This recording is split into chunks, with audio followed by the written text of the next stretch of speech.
Why do we sit here being silent, watching our leaders turn into tyrants? Have they forgotten which side they're fighting for?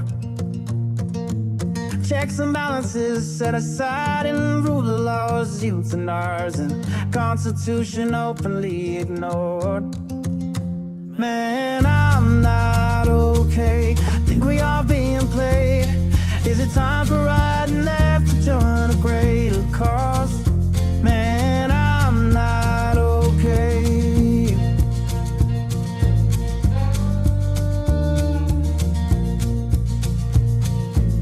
The rich claim to be victimized just to attack the marginalized. This 1% really worth more than all the sick and poor. Always preaching about fellowship while planning their dictatorship. Now we've seen how all of this plays out before. Man, I'm not okay. Think we are being played. Time for you and I to join our country's call. Man, I'm not okay.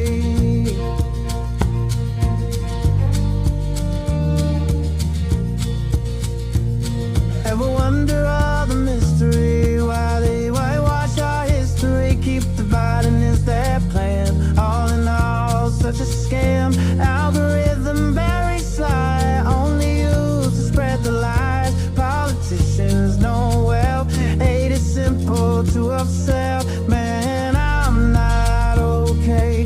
Think we are being played. Time for you and I to join our country's call.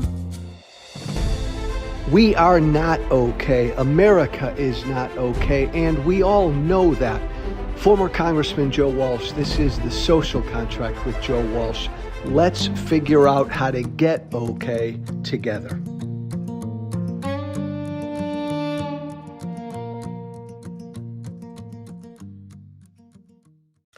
Hey, welcome. Good morning, former Congressman Joe Walsh this Tuesday morning. Hope your week is off to a good start. Thank you for tuning in. I want to talk about two things today. I want to talk about how democracy dies, and I want to talk about personal character.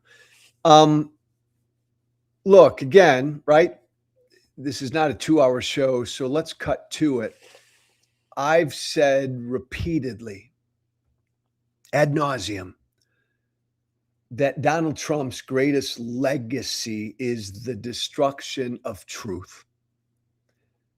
Not a surprise, right? When this good, great, decent country puts into the White House twice somebody who lies every time he opens his mouth. His greatest legacy is not winning twice and not getting to the White House twice. His greatest legacy, you want to understand Donald Trump's greatest legacy? Here it is, 60, depending on the poll you look at. 60, 70, 80, 90% of one of our two major political parties believes right now that Donald Trump won the 2020 election. That right there is Trump's legacy. That right there is Trump's greatest legacy. And I remember saying that back when I still had a radio show in the day, in the months leading up to the 2020 election. I said, I think Trump's going to lose the election. I sure was hoping he'd lose the 2020 election. I would say, I think he's going to lose, but he's going to win.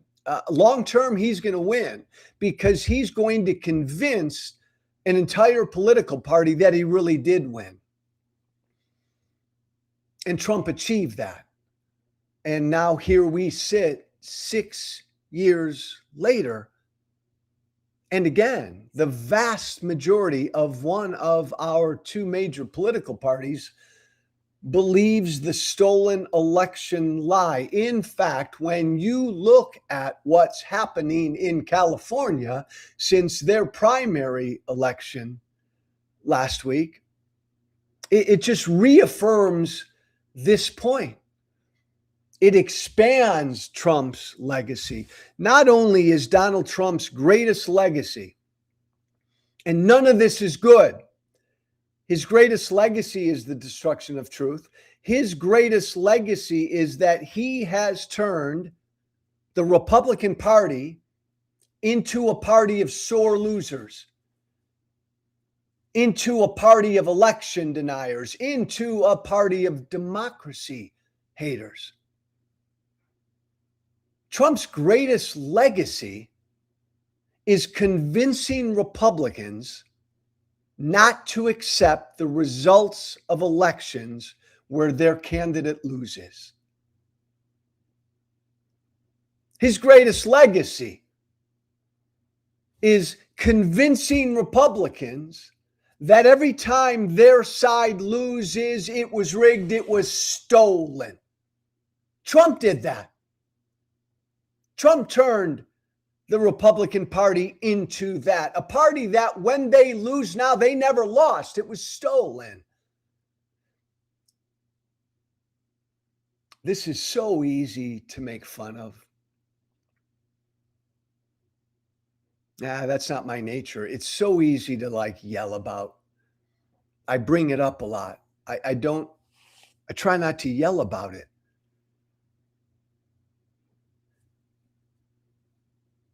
Because I can think of nothing more destructive that Trump's done than convincing one of our two political parties not to accept election losses. I can't think of anything more destructive to our democracy that Trump has done than that. And that's saying a lot when you look at all of the havoc, all of the damage that Trump's done this past year and a half. And we're seeing it playing out right now again in California. It's not just the 2020 election. Every election where their side loses, fraud, corruption, Democrats did this, ain't legit, it was stolen, it was rigged. The reason I harp on this, and you've heard me say this before, I'll say it again this Tuesday morning. Look, elections, what we do every 2 years, every 4 years in this country, where the people choose who will represent them, that right there, that process right there, that's the magic, that's the beauty, that's the mystery, that's the secret of this 250-year-old experiment in self-government. That's the heartbeat of a representative democracy, right? You've heard me say that before. Our elections are the heartbeat. That's what keeps this representative democracy going. Every 2 years we go to the polls, everybody goes to the polls, we vote, we work our asses off for our side, we vote. But every 2 years, every 4 years, the people have their say. They choose their state rep. They choose their member of Congress. They choose their senator. They choose their mayor. They choose their governor. The American people do. They choose their president. It's the heartbeat of our representative democracy. And so if you kill elections, if you destroy our elections process, democracy just dies. It's not possible to have a representative democracy.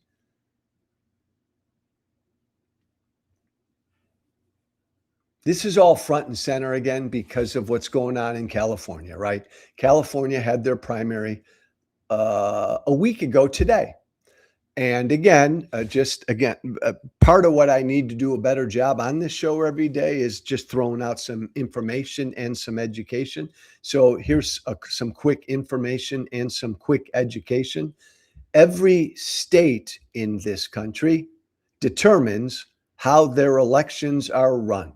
and managed. Federal government doesn't do that. We have this thing called federalism in this country, which is a damn good thing. So Illinois is in charge of their elections process. Mississippi in charge of theirs. And California is in charge of theirs. How they accept votes, how they count votes, how long they let votes come in, all of these things are determined by state law. You may not like it. I may not like it. Hell, a bunch of people in California may not like what California law says about how they run their elections in California, but then change the law. But just understand that from the start. And for those of you listening to me right now from around the world, especially Europe, because we have a bunch of folks who listen across the pond, the federal government has nothing to do with how our elections are managed and run, with election law in this country. That's determined at the state level. And California does some unique things. They don't have party primaries. They have what they call an open jungle primary. Republicans, Democrats, Independents, they all run together. And the top two advance to the runoff in November. I don't know where I am on that. I like the notion of open primaries because so many people in this country, when you have closed primaries, like only registered Republicans can vote in the Republican primary and registered Democrats in the Democratic primary, it leaves out a lot of people who are not registered in either party. And what tends to happen is the most hardcore, the most extreme Republicans and Democrat voters vote in those primaries, thereby electing the more extreme candidates. But that's for another day. The other thing that California does, well, they do two things. One I'm fine with, one I don't like. California, like a number of states, automatically mails every voter in California a mail-in ballot.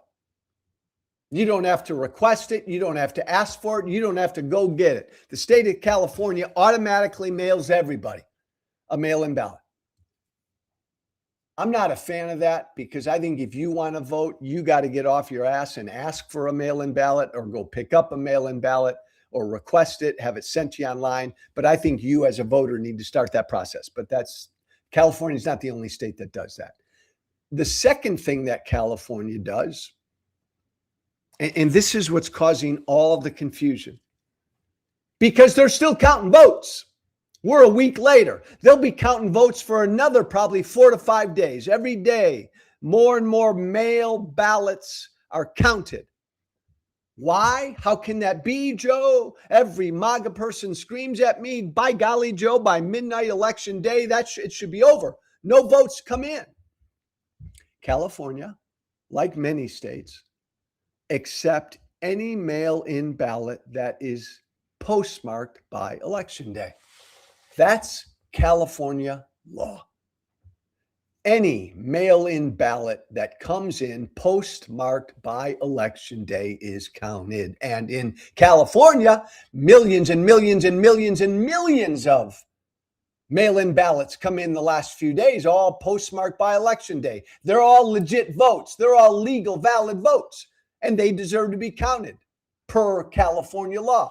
That's how come California is still counting votes. And in California, which is a big ass state, right?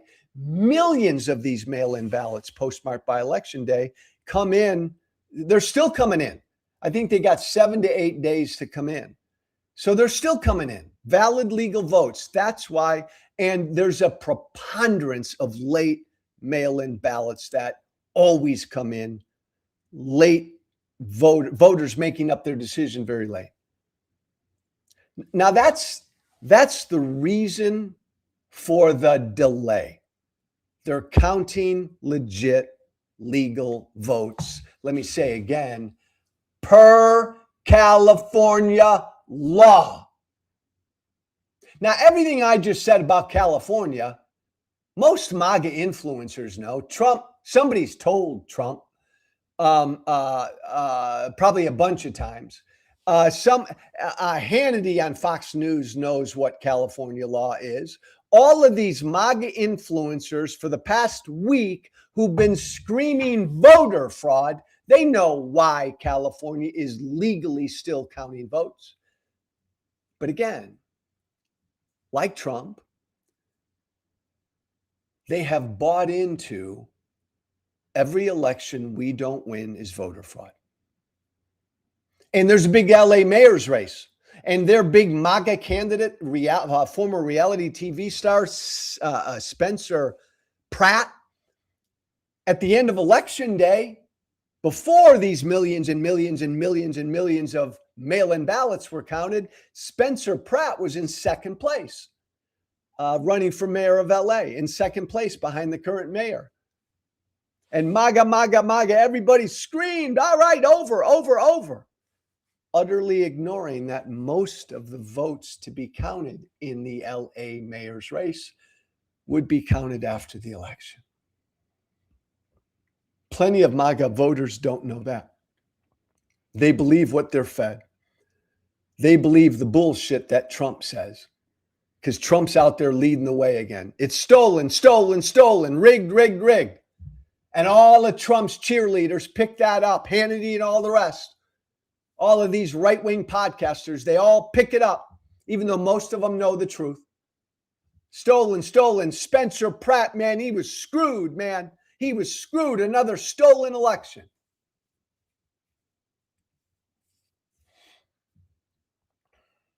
Utterly not the case. In fact, the most objective thing you can say is this. I wish California would do a better job of counting votes in a timelier fashion. And I do. That would take changing California law a little bit. But then none of what California is doing right now is fraudulent. It's all legal vote counting. And by the way, if you want to put a MAGA person in their place, just ask them point blank, should every legal vote be counted, yes or no? Hey, just give me an answer. I got into it the other day with a MAGA influencer who said, Joe, you're wrong about California. No way, man. You're counting votes this late. No way, man. It's rigged. And I just asked him point blank. I said, Kurt, should every legal vote in California be counted? Yes or no? He wouldn't answer me. And by the way, again, it's not just the LA mayor's race. So Spencer Pratt, the MAGA candidate, he's done. All of these mail-in votes that have been coming in, clearly, and it makes sense. These are Democratic voters, primarily younger Democratic voters, because they tend to be the late deciders, and they're actually voting for Nitya Raman. I think I got her name right.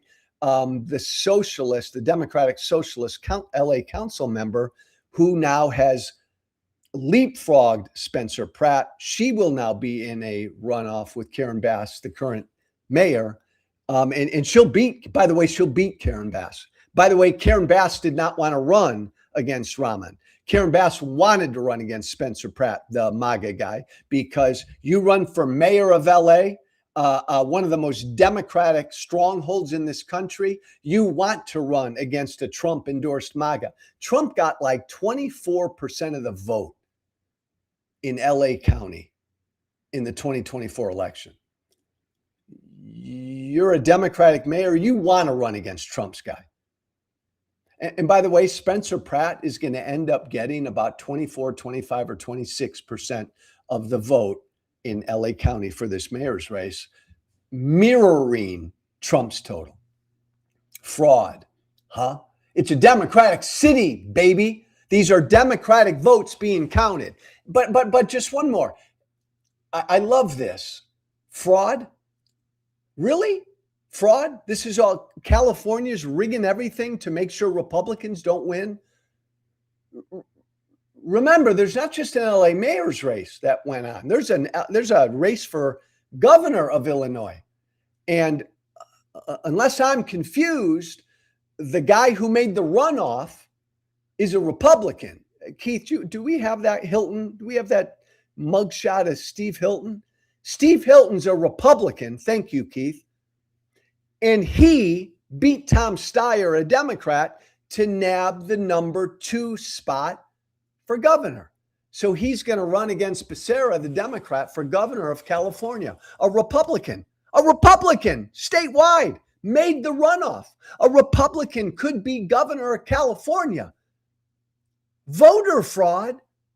Why the fuck are Democrats so bad at voter fraud? Why didn't they rig and steal the race for governor and make sure that 2 Democrats are in the runoff for governor? Thanks, Keith.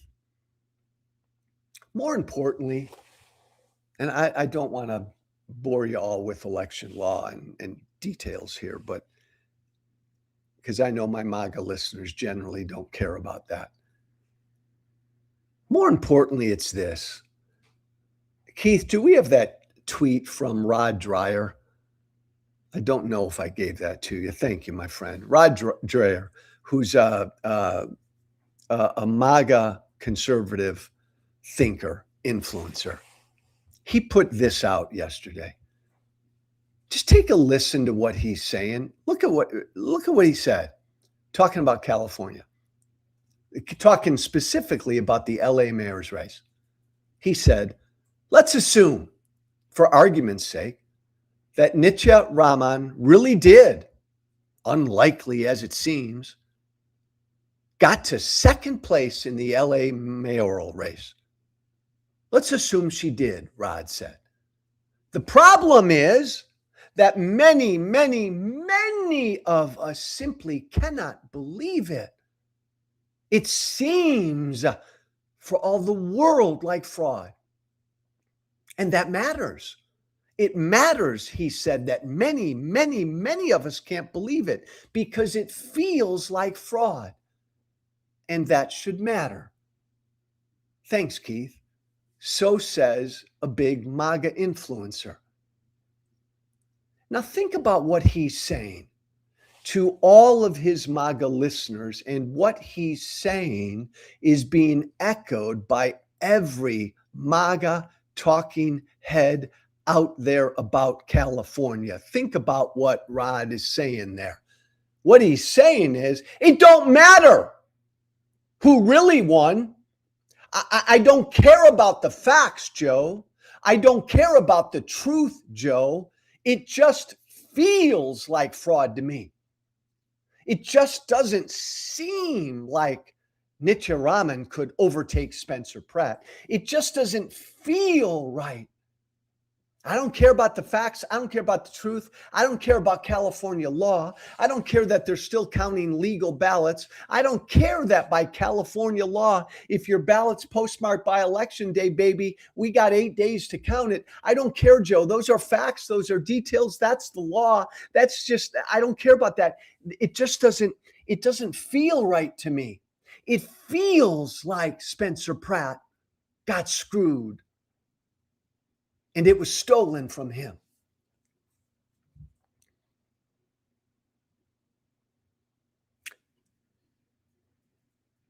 Think about how pathetic that is, but then think about how dangerous that is. Ben Shapiro, I think he has the patent on this phrase when he was younger in a much different context. Ben Shapiro said, facts don't care about your feelings. And that's my response to this, to Rod Dreher and to all these MAGA influencers. Facts don't give a fuck about your feelings. I don't care if this feels like voter fraud to you. The facts matter. The truth matters. I don't give a flying fuck if this feels like Spencer Pratt got screwed. The facts matter. The only thing that matters in an election is the facts, the truth, the ballots, the vote. Doesn't matter to me if you feel like Spencer Pratt should have won. That doesn't matter. But yet here we are with a political party that, once again, I've said this before, my former party, and it pains me to say this, because back in my right-wing radio days, man, religiously once or twice a week. I'd go on my show and I would make fun of those pathetic little snowflakes on the left, man, who were always triggered. Their feelings were always hurt. Their feelings were always hurt. Speech offended them, whatever, right? They had to have their safe spaces on these college campuses. Would you look at who the snowflakes are now? MAGA, my former party. Their feelings are hurt when they lose an election. It doesn't feel right to them when their candidate loses. So it must have been stolen. Again, at a level you can make fun of them. What fucking snowflakes. Don't give a damn about your feelings. Know what California law says. If you don't like it, change the law. Change the law. But it's so dangerous what these people are saying. And it all comes down from Trump. Donald Trump planted the stolen election lie back in May of 2020. What is that? 7 months before the election in 2020. So by the time that election came around and Trump lost, it was imprinted in his followers' brains that the election was stolen. And that now has carried over into every election where MAGA loses. Almost half of this country refuses to accept an election loss when their side loses. That's nothing to laugh at. That's really scary. That's how democracy dies. I want to give you one more. Again, this has infiltrated my entire former political party. The Speaker of the House, Mike Johnson, was asked yesterday about California, about the LA mayor's race. Spencer Pratt now not making the runoff. I think we have this clip. This is what Mike Johnson said. Take a listen. I'm not saying it's rigged. I'm saying it stinks to high heaven, and everybody knows that.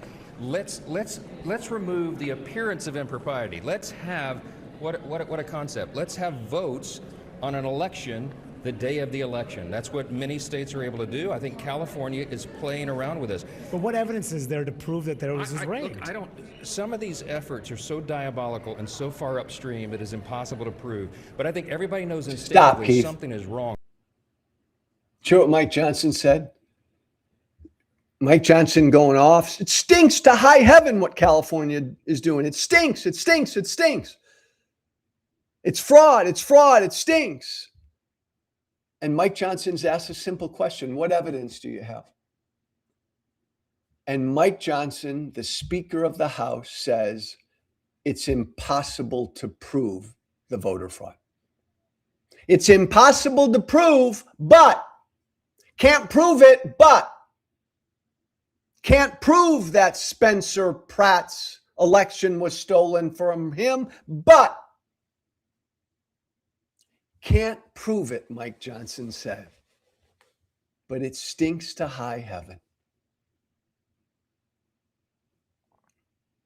I'll close with this thought. And every time I say this, it pains me to say it because this is the political party I come from. This is the political party that I spent damn near all of my adult life in. One of our two major political parties is utterly untethered to truth and the facts. Utterly untethered. Which again, to bring this full circle, is no surprise because the leader of that party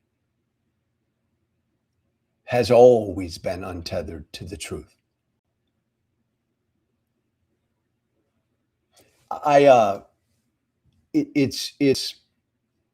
It's pointed to say my political party is, my former party is a party of election deniers and democracy haters. And I believe that. And by the way, if you attack our elections, which is what Trump is doing again, and every MAGA influencer is doing again, and all these MAGA voters are doing again, and this is just California, get ready for November, because they ain't going to accept when Democrats take back the House, stolen, rigged, they ain't going to accept it. Trump's going to be screaming from the high heavens and all of them will echo him. I mean it. If you attack our elections, the heartbeat of our democracy, you are a democracy hater. But I especially love to call my former political party the party of sore losers. Because that's a term, that's a concept that all of us are familiar with. Men, women. So many of us have been parents, are parents. Everybody knows what a sore loser is. We raise our kids not to be sore losers. We raise our kids to work their butts off, to fight as hard as they can, to play as hard as they can. And if they lose the game, they be a good loser, they be a good sport, and they concede and congratulate the winner. That's how we were raised. That's how we've always raised our kids, right? Because of Trump, because Trump's the antithesis of that. Now an entire political party is the antithesis of that. And final warning, this matters to all of us. We're done. Like all of us, a united country, a democracy, we are done if this continues. If fully half the country no longer accepts the will of the people every 2 years, we're done. Like, again, guys, not rocket science. There's always been a silent pact among all of us Americans, a silent pact, a silent understanding that we work our asses off, but if our side loses, no matter what, we all accept what the people say. If that's destroyed, that impacts this entire country. What to do? Well, what to do right now is short-term and political. Every Republican up and down the ballot needs to lose in November, point blank. And everybody who wants to preserve our democracy, we all have to come out in numbers that are so damn huge that when Trump and all of his sycophants yell stolen election in November, man, the victory, the disparity, the outcome is so broad and so comprehensive that when Trump yells stolen election, a bunch of people just laugh at him because, look, Democrats won going away. It's our job to make the election victory massive, only so that more of his supporters and more Republicans will be picked off and understand how ridiculous and harmful Trump's stolen election claim will be this year. That's our job. And a reminder, it happened in Hungary, right? Orban didn't just lose, Orban got destroyed. The margin was like off the charts.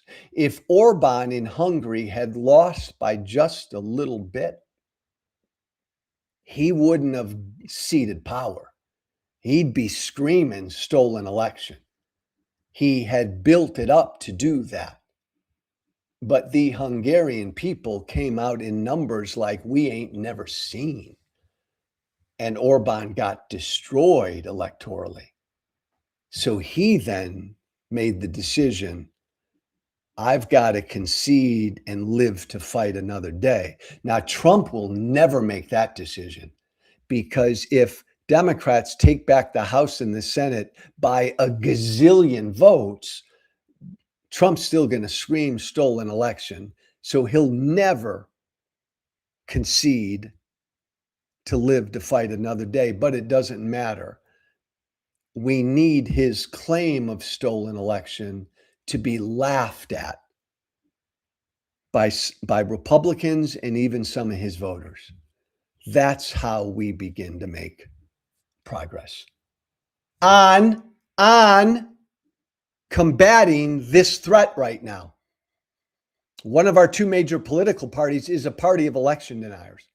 That I don't care if you're a Democrat, independent, you can't stand the Republican Party. We can't have that. We can't have one of our political parties be a party of election deniers. If that's the case, our democracy, hey, my fellow Democrats, your democracy's done.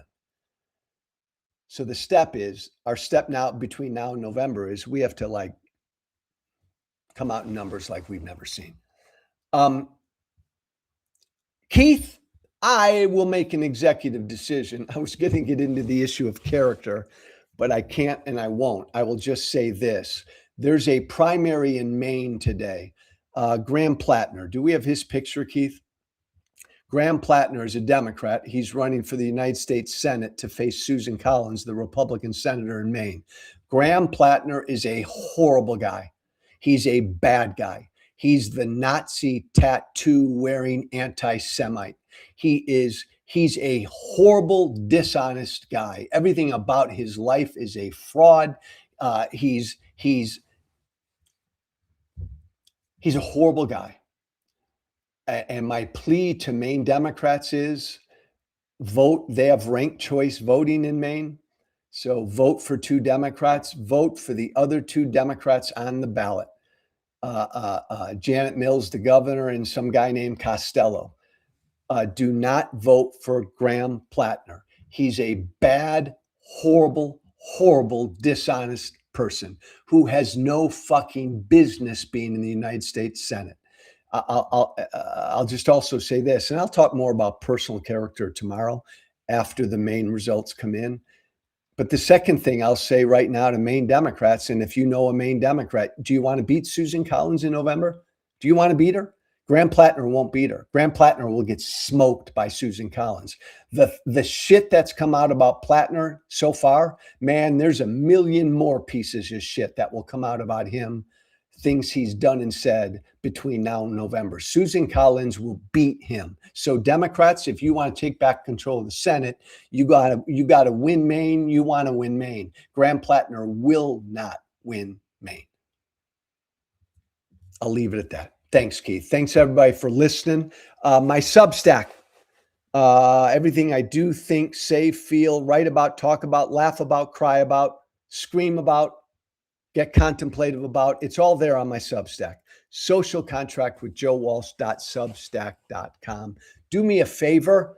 I know everybody and their mother's hitting you up to subscribe to this or that. My Substack, your Substack. No, his Substack, her Substack. Everybody's got a Substack. Here's all I'll say.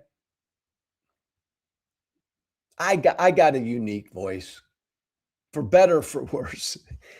If you want to help keep my unique voice out there, the best way you can do it is to subscribe to my Substack. That'd just be great. Social Contract with joewalsh.substack.com. Want to send me an email, about anything, the Social Contract with joewalsh@gmail.com. All one word. The Social Contract with joewalsh@gmail.com. Thanks, Keith. Thanks, everybody. Have a good Tuesday. Be brave. Thank you for listening. Remember to listen, follow, and share The Social Contract with Joe Walsh on Apple, Spotify. Plus, don't forget to subscribe to The Social Contract on Substack. This has been The Social Contract with Joe Walsh.